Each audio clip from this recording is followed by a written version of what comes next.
Hello guys, berjumpa lagi dengan kami di Sketsa Wars. Apa kabar kalian semua? Tentunya baik-baik saja kan? Kali ini kita akan membahas sebuah film yang berjudul Miracle in Cell Number 7 yang diperankan oleh Ryu Seung sebagai Lee Yong-gu dan Park Shin Hye sebagai Ye-sung. Tanpa berlama-lama, mari kita simak videonya. Tunggu dulu. Jangan lupa supportnya dengan tekan tombol subscribe. Langsung aja kita ke filmnya.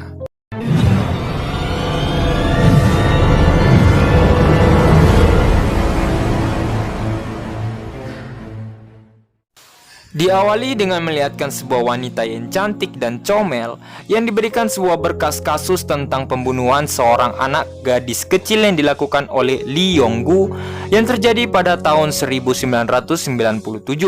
Setelah diberikan berkas oleh polisi, ia pun keluar dari kantor dan melihat sebuah balon kuning yang tersangkut di sebuah kawat pagar penjara, dan ia pun tersenyum melihat balon itu. Dan keesokan harinya wanita itu terlihat berada di sebuah rumah kedua seorang peramal. Namun pada saat peramal itu meramalkan wanita itu, nampak hasilnya selalu salah. Saat itu juga anak dari peramal itu masuk ke ruangan peramal. Dan anehnya, wanita itu seperti mengenali anak dari peramal itu. Dan kedua peramal aneh itu pun bertanya-tanya siapakah sebenarnya dirinya. Scene beralih ke sebuah gereja dan terlihat seorang pendeta yang nampak sedang berdoa dengan orang-orang yang berada di dalam gereja. Tiba-tiba di balik pintu datang kedua seorang peramal aneh bersama wanita cantik itu. Lantas sang pendeta pun kaget saat melihat wanita itu, dan ternyata wanita cantik itu bernama Ye-sung. Di ruangan pengadilan, terlihat kedua seorang peramal itu dan seorang pendeta terlihat duduk dan bercerita tentang masa lalunya mereka. Setelah itu datang seorang polisi yang pada awalnya memberikan Ye-sung sebuah kasus tentang Lee Yong-gu. Pria itu bernama Jang Min Hwan. Kemudian Pak Jang pun menyapa mereka. Nampaknya polisi itu seperti mengenali mereka sebelumnya. Setelah Pak Polisi Jang datang, sang hakim pun mulai persidangan. Di dalam persidangan ini, jaksa penuntut membahas tentang sebuah kasus penculikan, pelecehan seksual, dan pembunuhan yang dilakukan oleh Lee Yong-gu terhadap seorang anak kecil yang merupakan putri dari Jenderal Komisaris Polisi. Namun jaksa penuntut mengatakan ke hakim kalau sidang ulang ini tidak perlu diadakan lagi.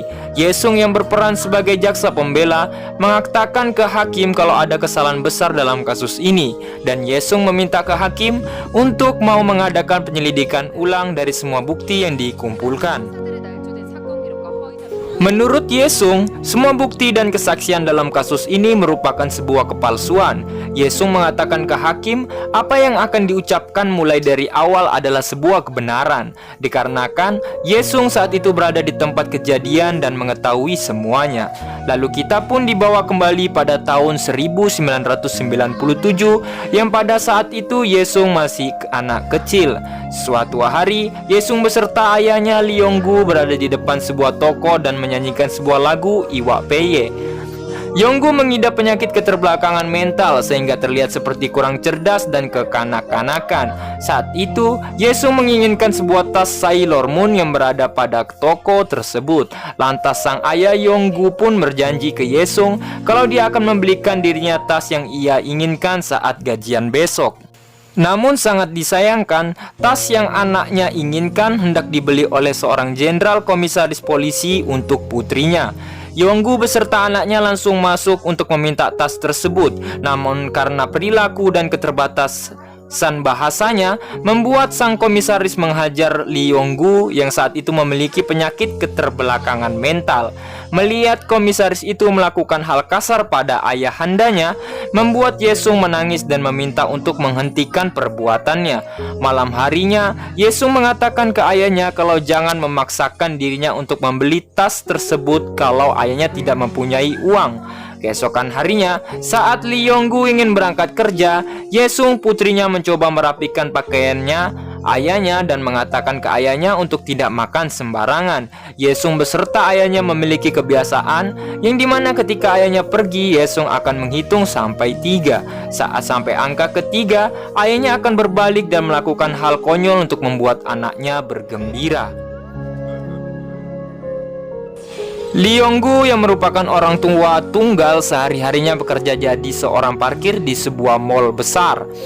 Pada saat Yong-gu makan siang, ia didatangi oleh anaknya komisaris yang saat itu membeli tas Sailor Moon pada toko sebelumnya. Anaknya komisaris itu pun mengatakan ke Yong-gu kalau ia mengetahui toko lain yang menjual tas Sailor Moon tersebut. Lee Yong-gu pun dibawa oleh putrinya komisaris melewati sebuah pasar, namun entah apa yang terjadi. Selanjutnya, tiba-tiba ada seorang wanita tua melihat Lee Yong-gu melakukan tindakan pertolongan pertama atau disebut juga CPR kepada anak komisaris yang terbaring lemas dan ada luka pada kepalanya. Wanita itu pun salah paham dan mengira Lee Yong-gu melakukan pembunuhan dan pelecehan seksual. Ia pun kabur. Keesokan harinya, para polisi membawa Lee Yong-gu ke sebuah TKP untuk melakukan adegan reka ulang. Di TKP sudah banyak wartawan, polisi, dan warga sekitar yang pada berdatangan. Sangat disayangkan, tindakan pertolongan pertama Lee Yong-gu malah disalahartikan oleh publik. Memberi napas buatan dikira pelecehan seksual, hendak melakukan CPR malah dikira mencekik, melepas celana untuk melancarkan sirkulasi darah malah dikira pemerkosaan. Anehnya, para polisi meminta Lee Yong-gu untuk melepaskan celananya dengan imbalan akan dipertemukan dengan anaknya Ye-sung. Tentu saja, Lee Yong-gu yang ingin bertemu dengan anaknya mengiyakan perintah dari polisi tersebut, sehingga publik mengira memang betul kalau Lee Yong-gu telah memperkosa anak gadis kecil itu. Tiba-tiba, saat itu juga ada seorang yang melepaskan maskernya, sehingga Ye-sung yang ada pada saat itu melihat ayahnya telah ditangkap polisi.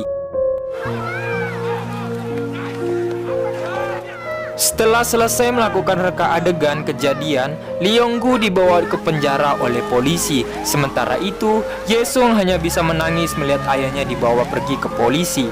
Keesokan harinya, Lee Yong-gu dibawa polisi ke sel tahanan. Dari sini semua alur cerita yang akan menarik. Saat Lee Yong-gu melihat sebuah telepon, ia kepikiran oleh anaknya Ye-sung.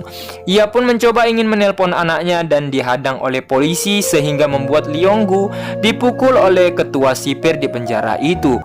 Lee Yong-gu diantar ke selnya. Di dalam sel itu berisi ada 5 orang yang bernama Bong Sik, seorang pencopet, Chun Ho, seorang penipu, Man Beom, seorang perzina, Leader, seorang gangster, penyelundup narkoba, dan kakek Seo, seorang penipu.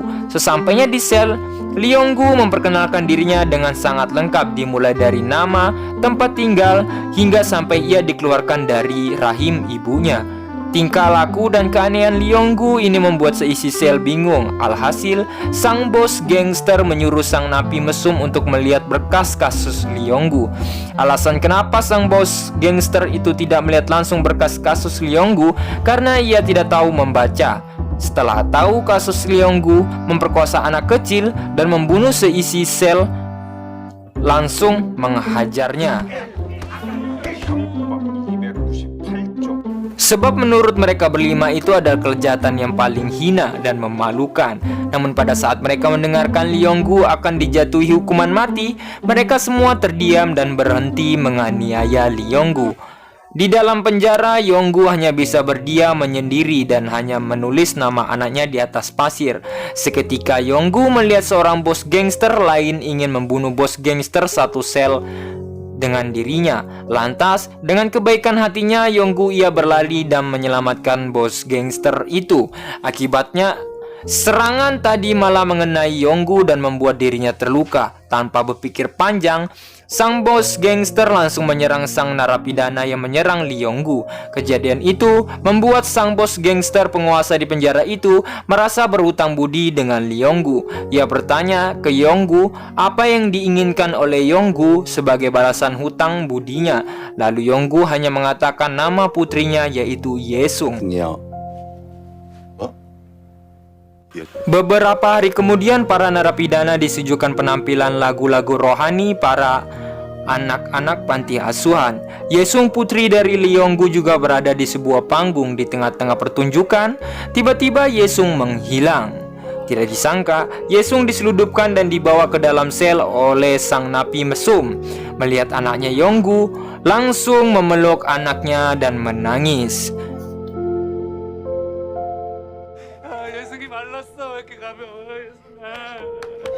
Setelah beberapa hari tidak bertemu sejak kejadian akhir berkat bantuan narapidana lainnya, Yonggu bisa melepaskan rasa rindunya kepada anaknya. Sontak anaknya pun bertanya ke ayahnya, kenapa ayahnya berada di penjara, tempat para penjahat.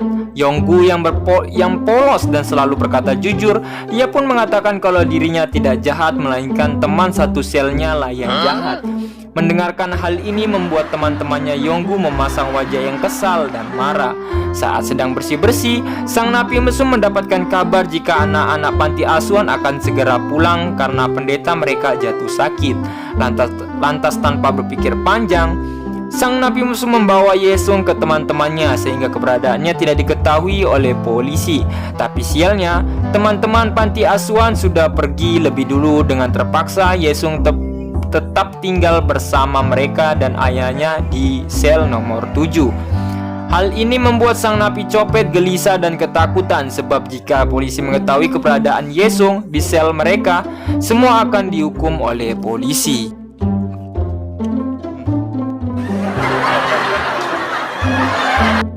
Setelah beberapa hari kemudian, sang napi penipu mendapatkan kabar kalau 2 hari lagi akan diadakan lagi pertunjukan keagamaan seperti sebelumnya, sehingga mereka memiliki kesempatan untuk mengeluarkan Yesung dari selnya mereka. Malam harinya saat mau tidur, Yesung meminta maaf terlebih dulu ke ayahnya kalau dirinya menyuruh ayahnya membelikan tas Sailor Moon, sehingga membuat dirinya dipenjara. Namun ayahnya pun tidak mempermasalahkannya. Keesokan harinya, sang napi penipu dibuat terkejut karena foto artis bokep idolanya digambar oleh Yesung menggunakan kostum Sailor Moon. Mulai dari sini, kehadiran Yesung membuat warna baru di kehidupan teman-teman Yonggu. Bahkan mereka pun mengikuti gerak-gerakan ala-ala Sailor Moon yang dilakukan Yesung. Singkat cerita, 2 hari kemudian acara keagamaan pun digelar. Sesuai rencana mereka, Yesung dibawa ke teman-temannya panti asuhan. Namun sialnya terjadi di mana sang napi penipu tidak mengetahui kalau acara keagamaan digelar bukan dihadiri oleh teman-temannya Yesung dari panti asuhan, melainkan dihadiri oleh para biksu tua.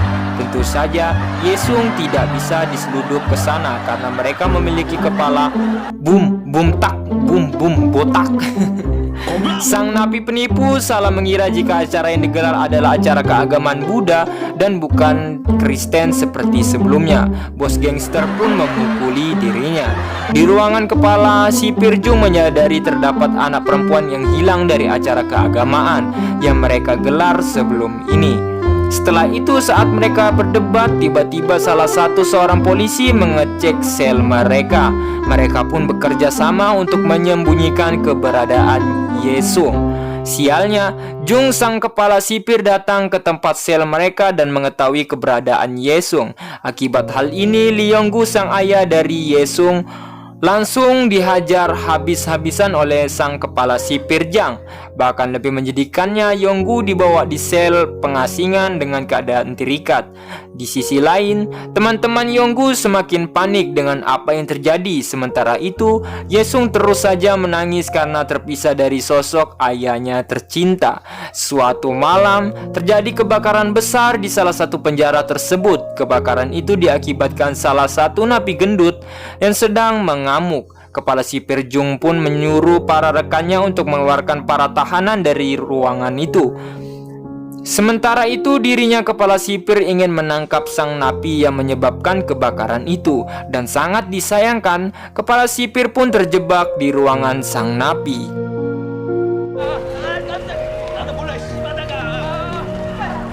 Lee Yonggu yang melihat kepala sipir dalam bahaya tanpa berpikir panjang langsung pergi ke ruangan itu dan menyelamatkannya. Keesokan harinya, kepala sipir Jung menjalani perawatan di rumah sakit penjara. Sang dokter pun mengatakan ke kepala sipir Jung kalau dirinya telah diselamatkan nyawanya oleh seorang napi yang bernama Lee Yonggu. Dan jika Lee Yonggu tidak menyelamatkan dirinya, mungkin sudah tewas saat ini. Di sini sang kepala sipir pun melihat Lee Yonggu yang terluka akibat menyelamatkan dirinya. Di sisi lain, Yesung yang sudah dikeluarkan di penjara akhirnya bisa sekolah lagi. Gurunya pun menanyakan gimana kabar Yesung. Namun Yesung mengatakan ke gurunya untuk mengadakan konsultasi orang tua. Kemudian Yesung beserta gurunya pergi ke sebuah penjara untuk bertemu ayahnya. Kesedihan dan kegembiraan yang diperlihatkan kedua anak dan ayah sehingga membuat ruangan itu penuh dengan kesedihan. Lalu gurunya Yesung memberitahu ke Yonggu kalau Yesung adalah anak yang cerdas dan berprestasi. Di sini kita mengetahui kalau Yesunglah yang menghidupkan ekonomi keuangan mereka dari mulai biaya hidup asuransi dan tagihan listrik di rumahnya. Namun sangat disayangkan waktu kebahagiaan mereka berdua telah habis dan terpaksa Yonggu ditarik kembali ke sel tahanannya. Tentu saja hal ini membuat Yesung sedih. Sementara itu, kepala sipir Jung yang hanya bisa melihat dan terdiam karena melihat Yonggu dan anaknya terpisah. Di ruangan, sang kepala sipir mengingat kenangan-kenangan keluarganya bersama anak putranya yang sudah meninggal. Karena berpisah dengan ayahnya, Yesung tidak mau makan apapun dan jatuh sakit.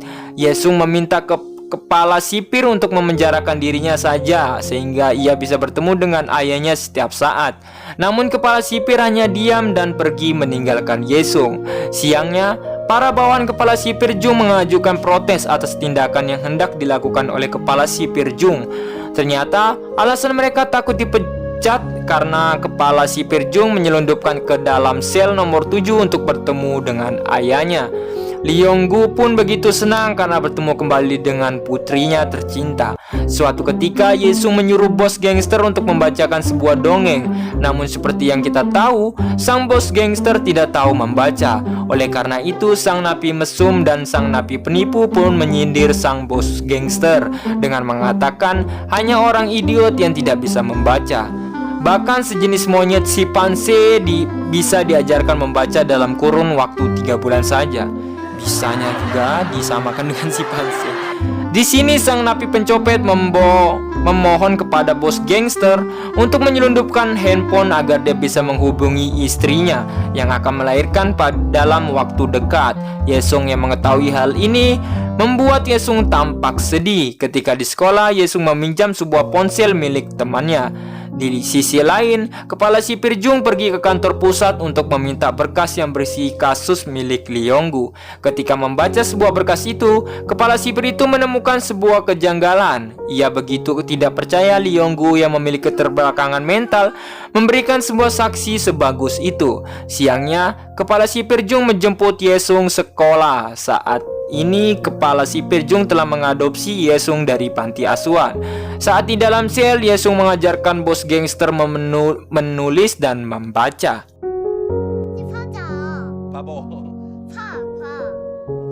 Dan tak lama kemudian sang napi pencopet datang dengan berwajah sedih sebab pada hari yang sama istrinya akan melahirkan. Namun ia tidak bisa menghubungi sang istri untuk menanyakan kabar istrinya. Yesung yang mengetahui kesedihan sang napi pencopet langsung memberikan sebuah ponsel yang ia pinjam sama temannya. Lantas sang napi pencopet pun langsung mencoba menghubungi istrinya dengan ponsel itu. Tapi sangat disayangkan, sinyal dalam ruangan itu sangat kurang bagus. Dan anehnya, sinyalnya bagus saat di atas kloset. Saat sudah mengetahui kalau istrinya melahirkan dengan selamat, sang napi pencopet pun memberikan nama kepada anaknya dan berterima kasih ke Yesung.